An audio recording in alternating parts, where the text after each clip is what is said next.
नमस्कार साथियों। जैसा कि आपको पता है बीपीएससी टीआरई 3 जो है वो आयोग द्वारा कैंसिल कर दी गई है। तो उसके लिए महत्वपूर्ण आपको पॉलिटिकल साइंस राज व्यवस्था से प्रश्न लेकर आपके सामने हाजिर हैं, जो काफ़ी मदद पहुंचाएंगे आपके आगामी परीक्षाओं के लिए। तो इसका पार्ट 2 है। 11 नंबर का प्रश्न है, अभियंत्रण भारत के नियंत्रक एवं महालेखा परीक्षक की नियुक्ति कितने वर्ष के लिए की जाती है? और आपके ऑप्शन इस प्रकार हैं: ए में 2 वर्ष के लिए, बी में 6 वर्ष के लिए, सी में 4 वर्ष के लिए, या फिर डी में 5 वर्ष के लिए। ये जो सारे क्वेश्चन हैं दोस्तों, ये काफ़ी वीवीआईपी क्वेश्चन हैं। तो इनको आप अच्छे से तैयार करेंगे, क्योंकि इनसे प्रश्न जो है हर वर्ष हर टीआरई में पूछे जाते हैं। तो इसका सही जवाब है ऑप्शन नंबर बी, 6 वर्ष के लिए भारत के नियंत्रक एवं महालेखा परीक्षक की नियुक्ति की जाती है। अब इसके बारे में थोड़ा डिटेल से जानते हैं। भारत के नियंत्रक एवं महालेखा परीक्षक कैग की नियुक्ति राष्ट्रपति की मर्जी से की जाती है। व्यवहारिक दृष्टि से इसका अर्थ यह है कि इसकी नियुक्ति वर्तमान सरकार द्वारा की गई है। वह 6 वर्ष या 65 वर्ष की आयु तक जो भी पहले हो सेवा करता है। सॉरी। अगला प्रश्न है, विश्व की पहली महिला प्रधानमंत्री कौन थी? और आपका ऑप्शन इस प्रकार से है: ए इंदिरा गांधी, बी श्री माओ भंडार नायके, सी मार्गरेट थ्रेजर, या फिर डी गोल्डा मेयर। तो इसका सही जवाब देखते हैं। इसका सही जवाब है ऑप्शन नंबर बी, श्री माओ भंडार नायके विश्व की पहली महिला प्रधानमंत्री थी। अगला प्रश्न है, इसके बारे में थोड़ा डिटेल से जानते हैं। श्री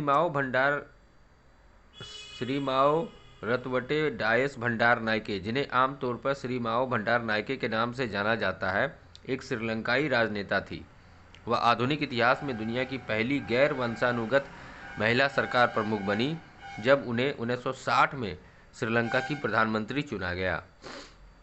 अगला प्रश्न है दोस्तों, अगले प्रश्न की ओर चलने से पहले, अगर आपको हमारे वीडियो पसंद आ रहे हों तो वीडियो को लाइक और चैनल को सब्सक्राइब अवश्य कर दें। आपको लाइक करने में 1 सेकंड से भी कम समय लगेगा, लेकिन हमारा मोटिवेशन बढ़ेगा। और चैनल पे पहली बार आए हैं तो सब्सक्राइब करने के बाद बेल आइकन को ज़रूर दबा दें, जिससे आगे आने वाले वीडियो के नोटिफिकेशन सबसे पहले आप तक पहुंच जाएं।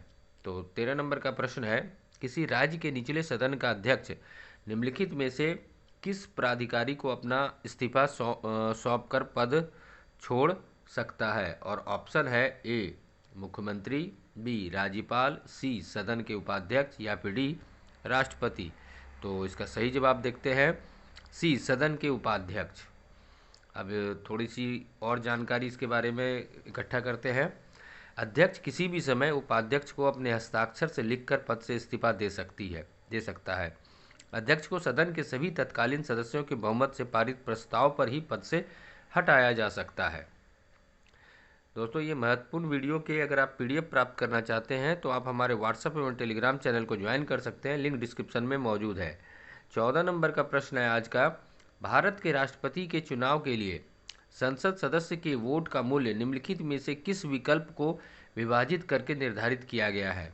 ऑप्शन है: ए नवीनतम जनगणना के अनुसार लोकसभा सदस्य की संख्या के अनुसार देश की जनसंख्या, बी संसद के दोनों सदनों की कुल संख्या के आधार पर नवीनतम जनगणना के अनुसार जनसंख्या, सी संसद के दोनों सदनों के निर्वाचित सदस्यों द्वारा सभी राज्य विधानसभाओं के सदस्यों के वोटों का कुल मूल्य, या फिर डी नवीनतम जनगणना के अनुसार विशेष राज्य की जनसंख्या उस राज्य से निर्वाचित संसद सदस्य की संख्या द्वारा।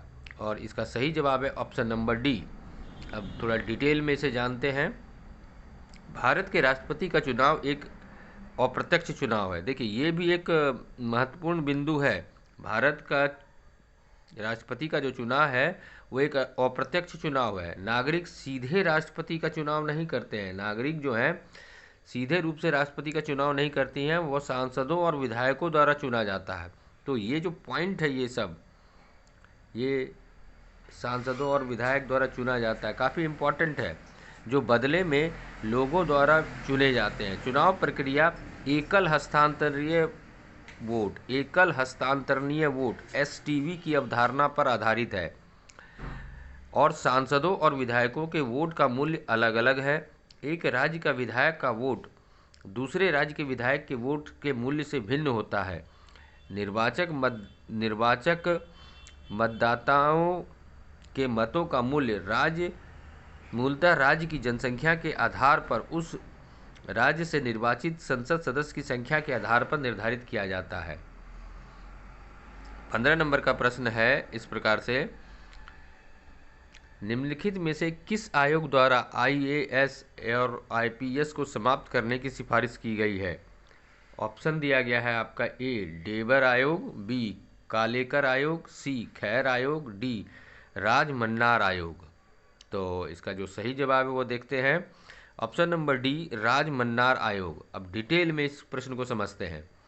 राजमन्नार आयोग ने आईएएस और आईपीएस भारतीय संविधान की धारा 312 के तहत दोनों अखिल भारतीय सेवाओं को समाप्त करने की सिफारिश की, क्योंकि दोनों सेवाओं को केंद्र द्वारा राज्यों के दिन प्रतिदिन प्रशासन में हस्तक्षेप के रूप में देखा जाता था।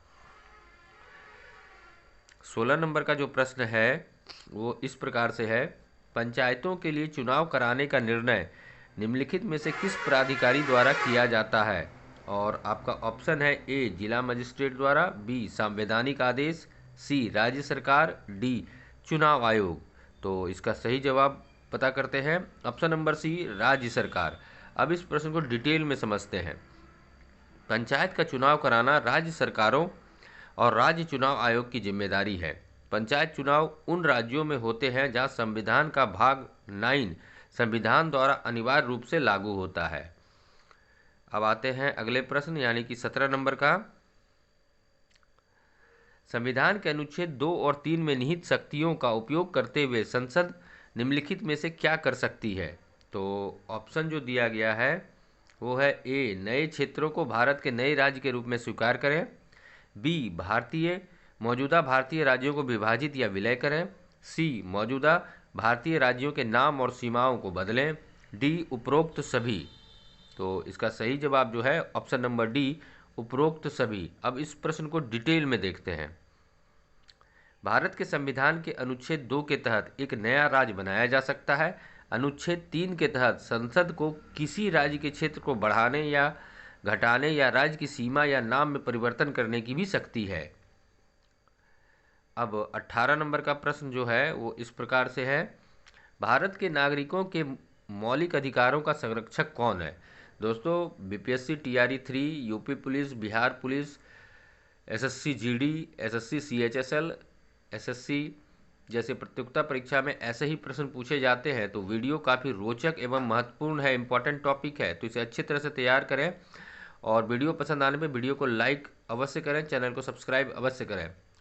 आपका ऑप्शन जो दिया गया है इस प्रश्न का, ए में संसद, बी में न्यायपालिका, सी में कार्यकारी, डी में राष्ट्रपति। तो इसका जो सही जवाब है वो है ऑप्शन नंबर बी न्यायपालिका।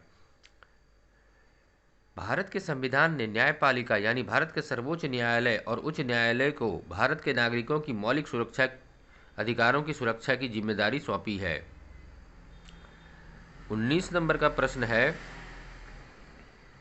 किस संशोधन द्वारा राष्ट्रपति को कैबिनेट की सलाह मानने के लिए बाध्य किया गया है? ऑप्शन है ए 40वां, बी 41वां, सी 42वां या फिर डी 43वां। तो इसका सही जवाब है ऑप्शन नंबर सी 42वां। देखिए, वर्ष 1976 में भारत के संविधान में 42वें संशोधन द्वारा राष्ट्रपति को कैबिनेट की सलाह मानने के लिए बाध्य कर दिया गया। 42वें संशोधन को मिनी संविधान भी कहा जाता है। 20 नंबर का प्रश्न है, भारत के संविधान की समवर्ती सूची में कितने विषय हैं? और ऑप्शन दिया गया है ए 52, बी 53, सी 54 या फिर डी 56। तो इसका जो सही जवाब है ऑप्शन नंबर ए 52 भारतीय संविधान के समवर्ती सूची में विषय हैं। अब इसको डिटेल देखते हैं। संसद और राज्य विधानमंडल दोनों समवर्ती सूची में शामिल किसी भी मामले के संबंध में कानून बना सकते हैं। सूची में वर्तमान में 52 विषय, मूल रूप से 473 विषय हैं। तो दोस्तों आशा है वीडियो आपको पसंद आई होगी, तो जाते जाते वीडियो को लाइक कर दें, चैनल को सब्सक्राइब कर दें जो लोग पहली बार आए हैं चैनल पे, और बेल आइकन को दबा दें। साथ ही अगर इन वीडियो के आप PDF प्राप्त करना चाहते हैं तो आप हमारे व्हाट्सएप और टेलीग्राम चैनल को ज्वाइन कर सकते हैं, लिंक डिस्क्रिप्शन में मौजूद है। अंत तक वीडियो को देखने के लिए धन्यवाद।